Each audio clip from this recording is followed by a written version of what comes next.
Anda kembali di Kabar Petang, pemirsa. Kita lanjutkan dialog kita. Saya mau ke Prof. Hikmah. Prof. Hikmah, efektif gak sih surat penangkapan terhadap Netanyahu ini? Dan kalau misalnya tidak efektif, kita lihatlah berkaca dari tahun 2023 juga ICC mengeluarkan surat penangkapan terhadap Presiden Rusia Vladimir Putin, tapi nyatanya sampai sekarang masih belum tertangkap juga karena Rusia bukan bagian dari ICC. Nah, bagaimana dengan Netanyahu kali ini? Apakah juga akan terjadi hal serupa dan ada nggak instrumen lain, Prof, yang bisa mungkin diluncurkan untuk menangkap Netanyahu ini? Jadi gini, pertama kita harus pahami dalam struktur Mahkamah Kejahatan Internasional atau ICC itu ada lembaga peradilannya yang menentukan salah tidaknya, lalu ada jaksa penuntut umumnya, tetapi yang tidak ada adalah polisi yang bisa melakukan penangkapan terhadap pelaku dan kemudian membawa untuk dihadapkan pada lembaga peradilan yang kemudian jaksa akan melakukan penuntutan. Tapi sebelumnya memang jaksa harus memeriksa semuanya dan lain sebagainya supaya mereka bisa mendapatkan informasi untuk membuat dakwaan. Nah, karena masalah polisi ini yang menjadi surat penangkapan bisa jadi tidak efektif. Kenapa? Karena kalau misalnya Perdana Menteri Netanyahu ada di Israel, seperti tadi saya katakan bahwa polisi Israel tidak akan melakukan penangkapan kecuali kalau ternyata di kemudian hari Perdana Menteri Netanyahu ini jatuh, sudah tidak lagi menjabat sebagai Perdana Menteri, dan penggantinya adalah orang yang beroposisi dengan Netanyahu, lalu dia akan memerintahkan polisi untuk membawa Netanyahu ke Belanda, ke Den Haag, untuk kemudian mengikuti proses peradilan yang ada di Mahkamah Kejahatan Internasional.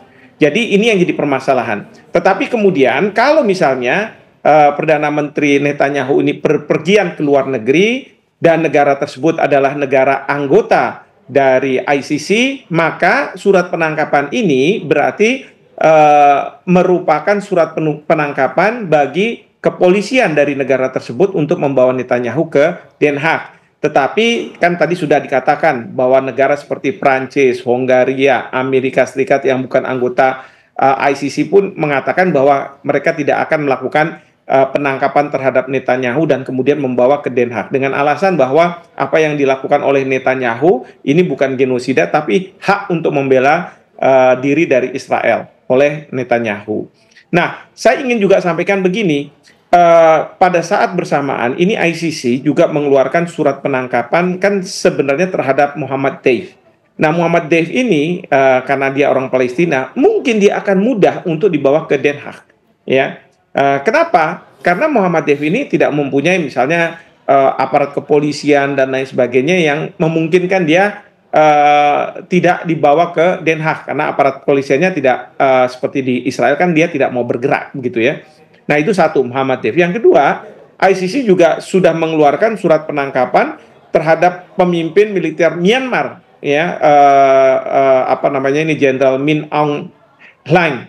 Nah, ini yang juga jadi masalah karena begini, kemungkinan kalau misalnya pemimpin tertinggi Myanmar ini ketika mereka melakukan perjalanan ke luar negeri, mungkin saja negara-negara akan mengatakan bahwa ya sudah dibawa aja ke ICC, termasuk negara-negara Eropa, ya. Karena apa? Dia akan menganggap bahwa ini kan Asia peradabannya berbeda dengan kami yang Eropa. Kalau Eropa sama orang Eropa jangan, sama misalnya ya, mohon maaf saya bukannya mau rasis, tapi sama kulit putih nggak usah kita lakukan. Tapi kalau misalnya yang kulit berwarna udah bawa aja, ya. Maka pada masa lalu negara-negara Afrika yang ikut di dalam ICC mereka mengatakan kami ini menjadi korban dan banyak dari negara-negara ini akhirnya mau keluar dari ICC karena apa? Mereka sangat diskriminatif. Giliran negara-negara Afrika atau negara-negara Asia bisa dibawa dan diperbolehkan untuk dibawa menghadapi pemeriksaan di ICC. Tetapi kalau misalnya negara-negara besar atau negara-negara yang di-backup oleh negara besar,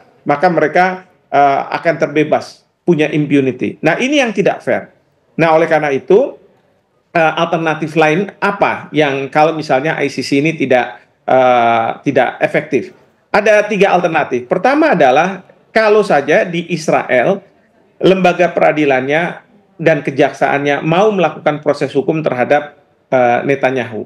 Tetapi yang saya khawatirkan ini juga tidak akan efektif karena tentu peradilan di sana bahkan kejaksaannya enggan untuk melakukan proses hukum terhadap Netanyahu karena menganggap bahwa ini hak untuk membela diri. Yang kedua adalah ada negara-negara yang menyediakan dirinya untuk mereka yang melakukan kejahatan internasional, yaitu ada Belgia, ya, negara seperti Belgia, pengadilan nasional mempunyai kewenangan untuk melakukan proses hukum terhadap mereka-mereka yang dituduh melakukan pelanggaran HAM berat. Ini juga bisa dilakukan, tapi lagi-lagi permasalahannya adalah siapa yang akan membawa, polisi mana yang akan membawa Netanyahu itu ke Belgia, karena dulu itu sudah banyak, ya, Yitzhak Rabin juga pernah, Yasser Arafat juga bahkan pernah dibawa ke pengadilan di Belgia ini.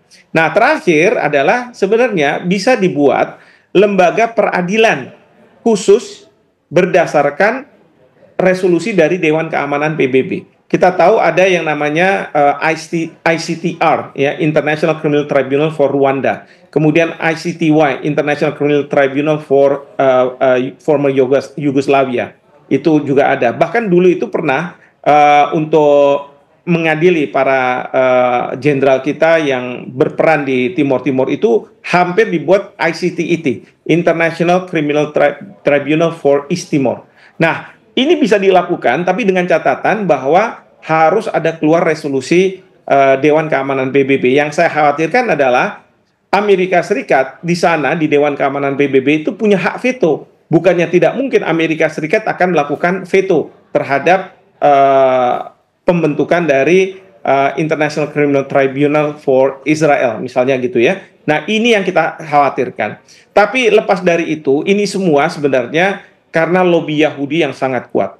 Mereka-mereka di Amerika Serikat, warga negara Amerika Serikat, keturunan Yahudi, akan membela mati-matian dengan uang mereka untuk memastikan bahwa pemerintah Amerika Serikat harus berada di belakang Israel, harus melindungi para pemimpin-pemimpin Israel dimanapun mereka akan berada. Nah, ini yang menjadi tantangan. Kalau misalnya kita bisa mengalahkan itu, saya yakin bahwa negara-negara akan sepakat bahwa Perdana Menteri Netanyahu ini harus diadili di lembaga peradilan yang memiliki kewenangan untuk mendakwa telah melakukan kejahatan internasional seperti itu. Kita ke Pak Sigit, 124 negara di ICC dengan landasan Statuta Roma mereka sepakat untuk menangkap Netanyahu. Tapi kalau ternyata ini hanya omong kosong belaka, alternatif pamungkasnya apa lagi Pak Sigit?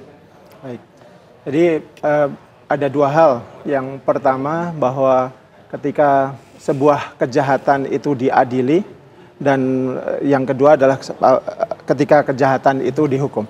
Dan kita melihat bahwa proses yang terjadi dalam ICC ini adalah sebuah capaian karena kita selama ini bahwa tidak ada satupun yang berani mengajukan bahkan membawa penjahat-penjahat perang dari Israel ini untuk bahkan hanya sekedar diadili, karena selama ini ketakutan tuduhan antisemitisme atau mungkin lobby-lobby yang tadi disampaikan oleh Pak Profesor Hikmah itu sangat-sangat kuat mencengkeram. Tapi ini bahwa proses ICC yang dengan tetap tegas mendorong bahwa ini akan diadili, nanti terlepas putusannya apa, itu menurut saya suatu capaian. Jadi ada dua hal atau dua aspek yang akan sangat menentukan apakah Netanyahu akan ditangkap atau tidak. Yang pertama adalah dinamika politik di dalam negeri Israel sendiri. Lalu yang kedua adalah dinamika di politik di negara barat, khususnya di Amerika. Saat ini kita lihat di Israel memang popularitasnya semakin menurun, meskipun belum cukup untuk menggulingkan Netanyahu. Yang kedua bahwa di negara-negara barat mulai ada perdebatan di antara mereka sendiri bahwa hal ini adalah suatu yang bisa diterima atau ditolak sama sekali. Jadi saya melihat bahwa baik publik Israel, masyarakat Israel, dan juga negara-negara barat mulai menghitung-hitung sekarang secara politiknya. Apakah biaya politik untuk mempertahankan Netanyahu itu cukup setimpal dengan keamanan regional, kepentingan nasional negara-negara barat, atau bahkan bagi warga negara Israel sendiri, apakah eksistensi negara mereka akan dipertaruhkan hanya untuk seorang Netanyahu. Jadi diskusi ini yang akan menentukan apakah ICC itu, keputusan ICC untuk menangkap dan kemudian mengadili akan benar-benar efektif atau tidak. Oke, kita masih mengharapkan ya agar keputusan penangkapan Netanyahu ini bisa terwujud begitu ya, agar genosida di Gaza Palestina segera berakhir. Terima kasih banyak Pak Sigit, terima kasih Prof. Hikmah telah bergabung bersama kami di Kabar Petang. Selamat sore, sehat selalu.